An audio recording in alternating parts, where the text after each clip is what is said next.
मी सांगितलं ना काही नाहीये असं. तुम्ही हे बघ, पटेल असं कारण दिल्याशिवाय मी तुला जाऊ देणार नाही.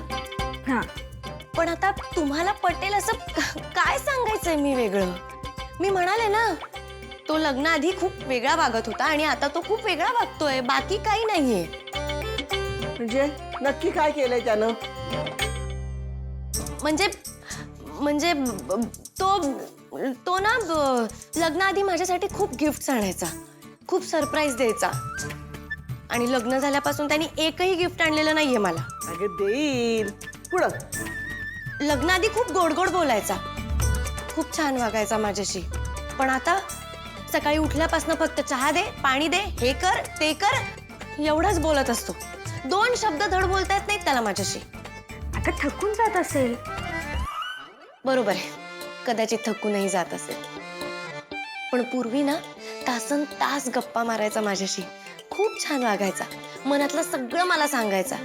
पण आता आता काय? आता आपण त्याला एखादं काम सांगायला गेलो ना तरी एकाच शब्दात उत्तर देतो तो.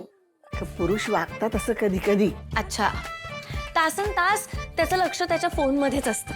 आपल्याला एक बायको आहे, ती जिवंत आहे, ती आपल्या शेजारी बसली आहे, ह्याच्याकडे त्याचं लक्षच नसतं.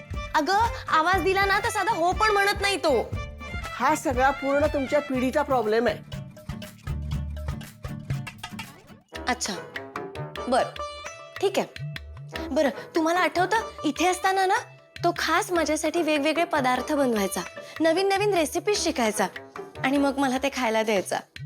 आता खांडेकरांच्या घरी गेल्यापासून काय स्वयंपाकघरात पाऊलही टाकलेलं नाहीये त्याने. साधी एक गोल पोळीही करता येत नाही त्याला.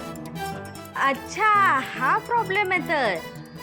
नाही म्हणजे तसं नाहीये. म्हणजे जर केदारनं गोल पोळी केली तर तू लग्नाला तयार होशील?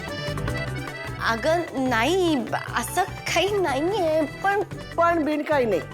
तुझ्यासाठी जर तो गोल पोळी करायला शिकला तर तू त्याच्याशी लग्न करायला तयार होशील. हेच हवंय ना तुला?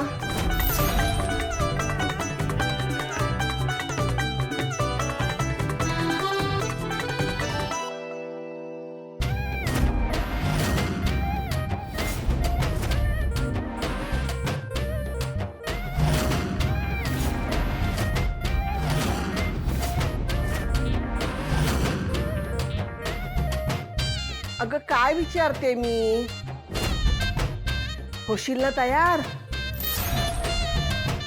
चालेल, पण पोळी गोलच असली पाहिजे. नाहीतर तुम्ही पुन्हा माझ्या आणि केदारच्या लग्नाचा विषय काढायचा नाही.